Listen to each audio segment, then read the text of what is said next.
Mobile ফোনগুলোর ভিতরে blue film রাখা যাবে না, অশ্লীল দৃশ্য রাখা যাবে না।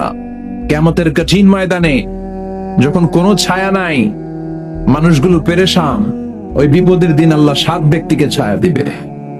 তার মধ্যে এক শ্রেণী হচ্ছে তোমরা যুবকেরা, যাদের সময়টা উল্টাপাল্টা কাটে নাই, যাদের সময়গুলো হিন্দি সিনেমা দেখে কাটে নাই, যে ছেলেগুলো রাতের জায়নামাজে, তাহাজ্জুদের জায়নামাজে চোখের পানি দিয়ে জায়নামাজকে ভিজিয়ে দিয়েছে, ওই ছেলেদেরকে আরশের ছায়া তলে ছায়া দিবে কে?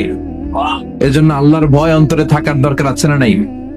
সবচেয়ে দামি হচ্ছে আল্লাহর ভয়। এটাকে আরবিতে বলে তাকওয়া। আরবিতে কি বলে? যে যুবকদের হৃদয়ে তাকওয়া আছে, আল্লাহর ভয় আছে, তাদেরকে আরশের নিচে ছায়া দিবে কে?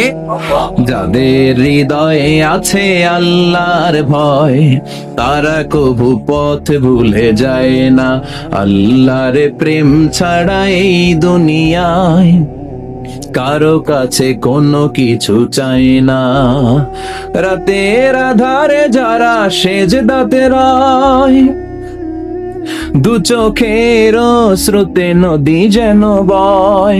রাতের আধারে যারা সেজদাতে রয়, দু চোখের স্রোতে নদী যেন বয়।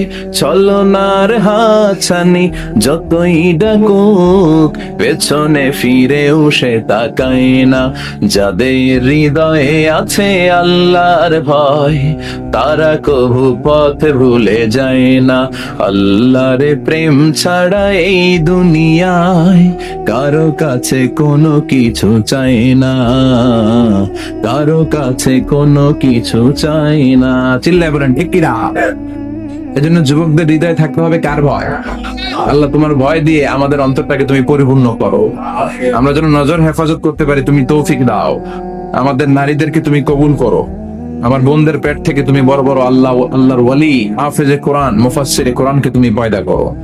আরো জোরে পড়ি আমিন।